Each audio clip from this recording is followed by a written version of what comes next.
Under the right circumstances, playing with fire is a delight. Imagine being gathered around a fire pit as the crackling flame invite us to sing and dance and roast a marshmallow or two. Our chalices also invites us to play, although with ideas rather than with marshmallows. The flame encourages us to explore who we are, who our neighbors are, and where we are on our spiritual journeys. Today we light this chalice in the spirit of play. Let us trust the light to guide us in this hour and in the days to come, finding joy along the way. Please rise in body or spirit and join us in singing our opening hymn, We Are.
Our reading today is called For When I Really Don't Want to Learn This by the Reverend Elizabeth Nguyen.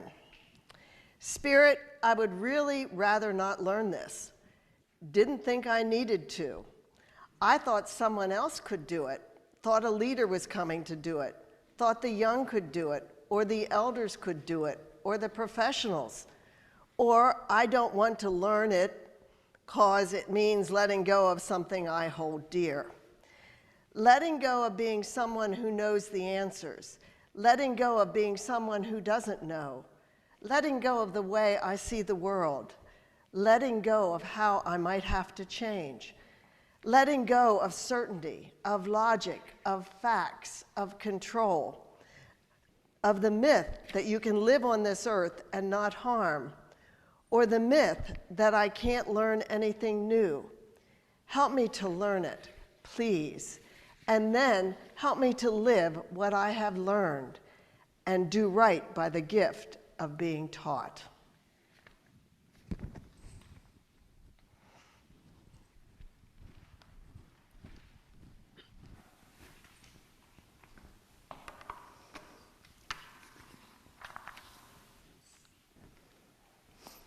Hands up who really loves admitting when they're wrong. I mean, okay, no, me either. Not too many of us are willing to say, yes, I love admitting when I'm wrong. It's not my favorite thing to do. However, as much as I don't relish that experience of admitting when I'm wrong, I do very much admire when others are able to do so.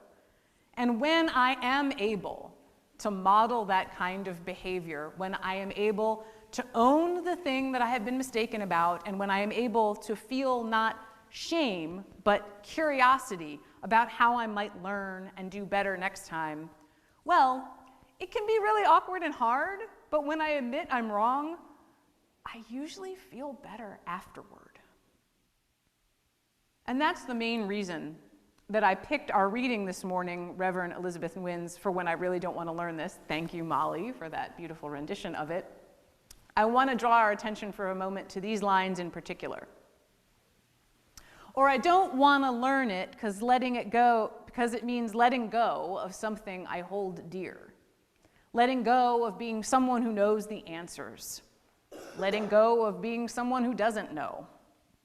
Letting go of the way I see the world. Letting go of how I might have to change. Letting go of certainty, of logic, of facts, of control, of the myth that you can live on this earth and not harm, or the myth that I can't learn anything new. Letting go of being the person who knows the answers, but also letting go of being the person who doesn't know, who can no longer plead ignorance. It's just as painful as admitting we're wrong, as admitting that we knew better, but made the less good choice anyway. Growth, change, and learning new things are tremendously difficult, sometimes painful, and they are entirely vital. They can be joyous, exciting, and life-giving.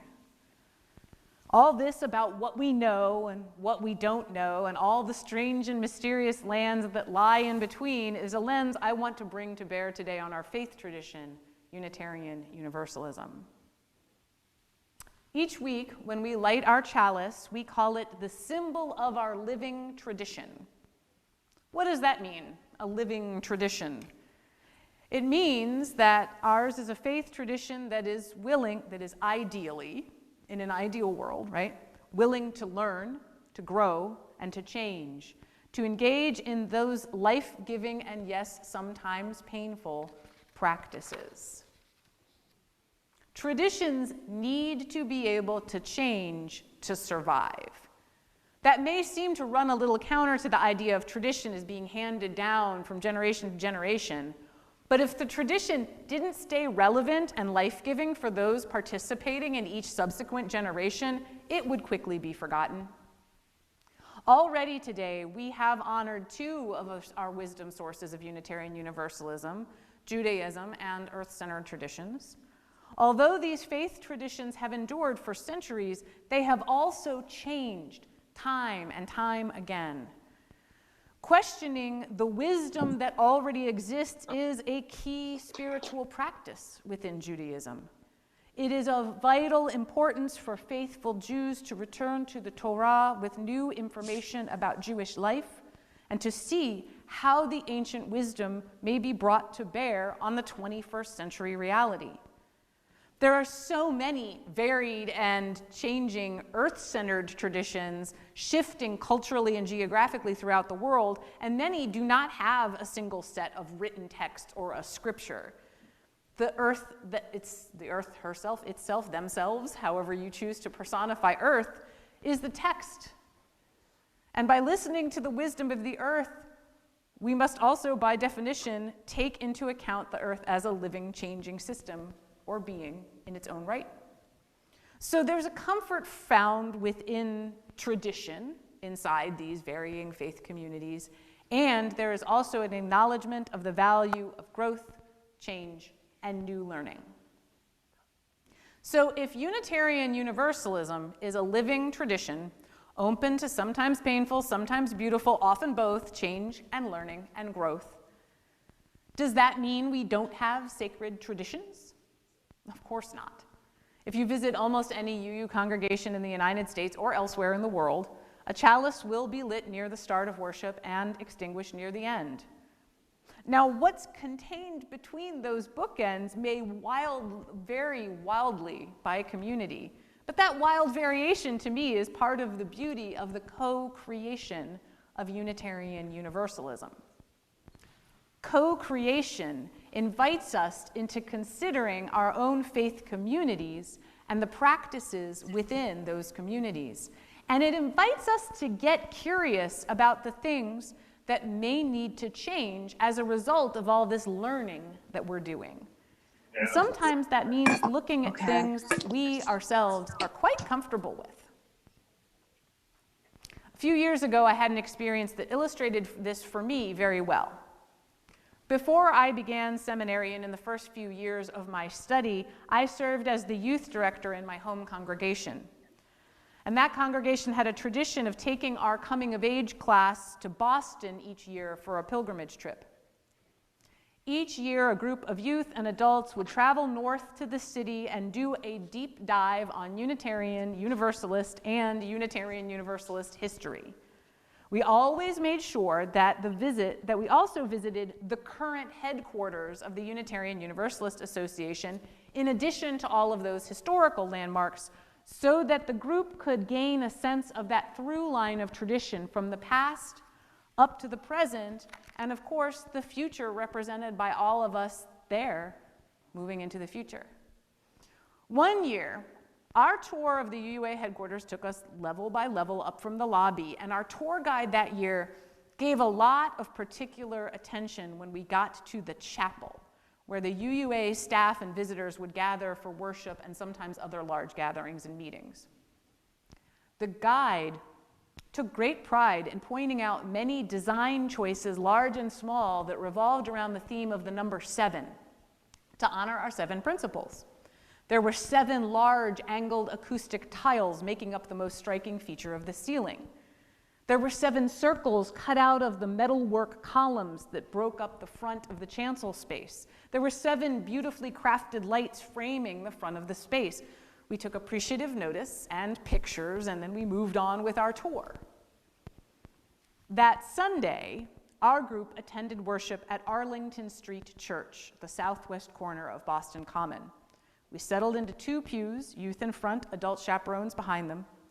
And as we opened our orders of service, there were the principles printed, all 8 of them. Arlington Street Church had been one of the very first UU congregations to adopt the 8th principle, which strives to make clear our dedication to addressing racism and other systems of oppression in ourselves and our institutions. I wasn't the only one who noticed. The youth had questions, and I tried the best I could to answer them. And then one of them asked, are they going to have to redo that whole chapel? Are they going to have to poke an 8th hole in all those big metal bars? Yeah. We laughed too, but it was a bit of an aha moment for me. I'm thinking of that line from our reading, the one that says, or I don't want to learn it because it means letting go of something I hold dear. The 7 principles are held dear by many. The discussion over adding another or over changing the principles in any way by any kind or number can feel unsettling or strange, especially if one has been Unitarian Universalist for a long time. And yet that discussion is ongoing currently. That act of co-creation, of maintaining our living tradition, is being undertaken by the Article 2 Study Commission. Article 2 of the bylaws of the Unitarian Universalist Association of Congregations is where the language of our principles and sources is written down. That's where it's held. The charge to the Article 2 Study Commission, given by the UUA's Board of Trustees, is to re-examine Article 2 of our bylaws, to bring to bear all the knowledge we have gained in the more than 30 years since the last time there was any revision of the language of Article 2, and to see what, if any, updates are needed to reflect the changes we are called to. You may not find bylaw updates exciting, but I think it's exciting work indeed. For me, in my own context of having been raised in the Roman Catholic Church, the idea of a faith tradition that regularly and routinely re-examines the values and principles at its base is entirely radical and amazing. It also feels empowering. We will have input on this process and on the final result. Throughout the last year or so, there actually have been many meetings and gatherings of Unitarian Universalists from all over the country to support the work of the Article 2 Study Commission and to talk about what they value most in Unitarian Universalism. Some of you who receive regular emails from the UUA may have learned about some of them. It was important to hear not just from ministers, but from people in all roles and people of all ages, other religious professionals in religious education, music, and administration. They talked to people currently attending UU congregations and those who have left. The main reason I've taken time to focus on the work of this commission is twofold. One, it will deeply affect all those who identify as Unitarian Universalist, as well as those who may be newer to our communities and considering if this is the faith tradition for them. Two, the updated language proposed for Article 2 will face its first public vote in June of 2023 at the annual General Assembly of the UUA, held close to us this year in Pittsburgh. Having General Assembly so nearby is a unique opportunity for those of us here in Pennsylvania. I know some of you have friends and loved ones involved in congregations in the Pittsburgh area, and you probably know that there's already lots of work and planning underway to make that gathering a success. I have planned a sermon series.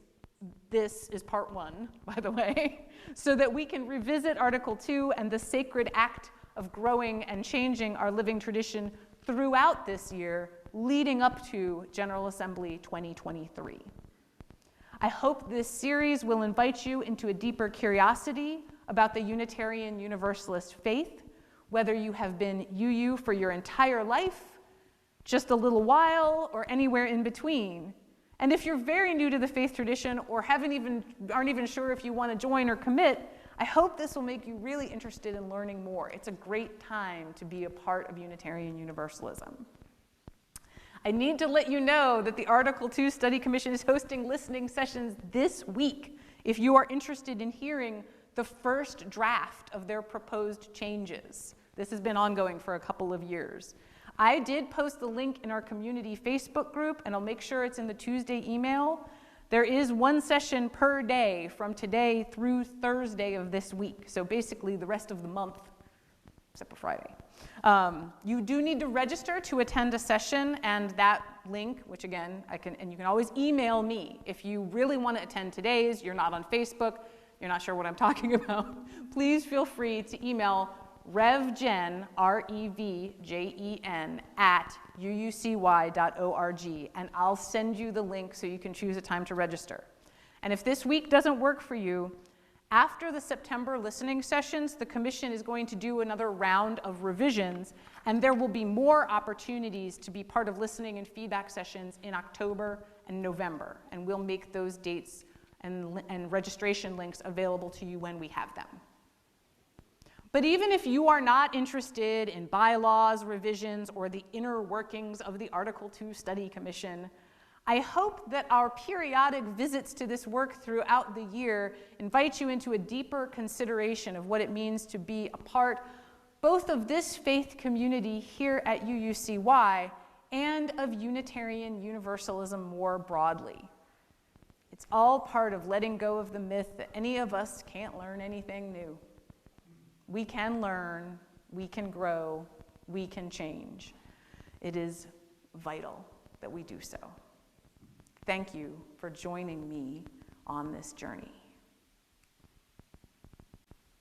So now I will invite you each to rise in body or in spirit as we sing our next hymn for today.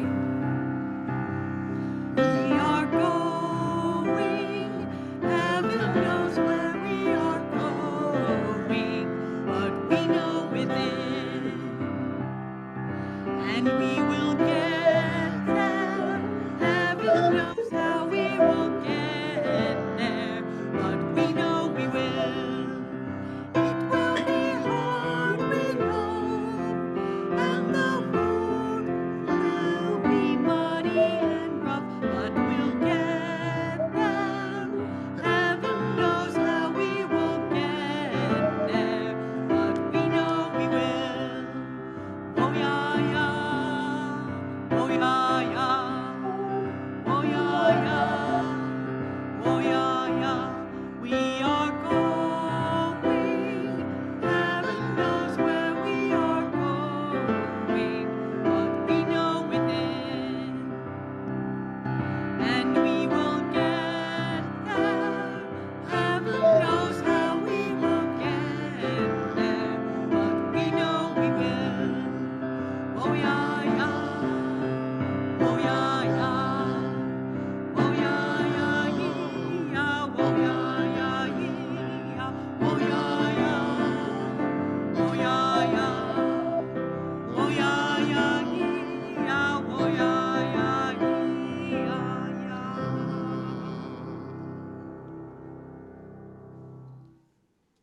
Please join us in extinguishing our chalice and your home chalices if you have lit them, saying these words together.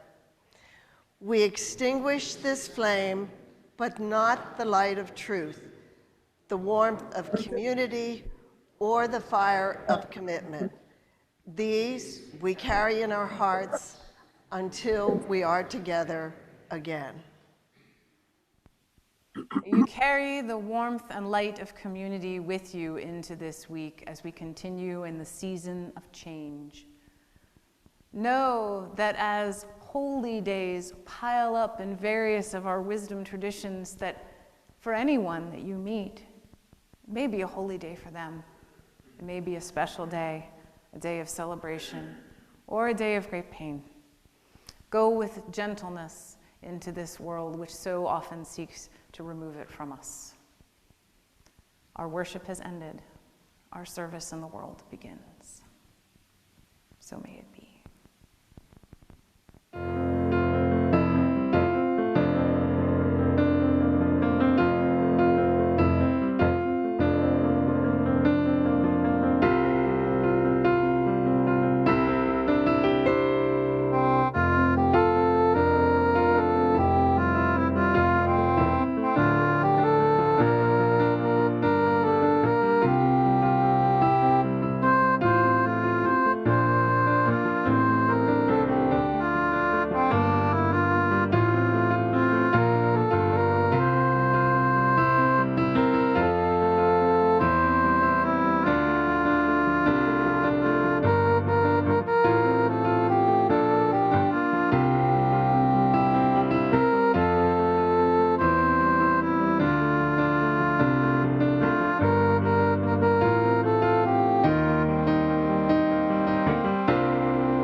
Many thanks to our guest musician, Dr. Ken Ozowski, for being with us this morning from York College. Thank you for your time and your beautiful, beautiful music. Thank you. I do need to make a quick plug because we moved it away from the beginning to try and keep things a little bit tighter in the beginning. If you are new and want to learn more about us, please check with the membership desk if you're here in person, or email welcome@uucy.org to learn more about us and how to get more connected.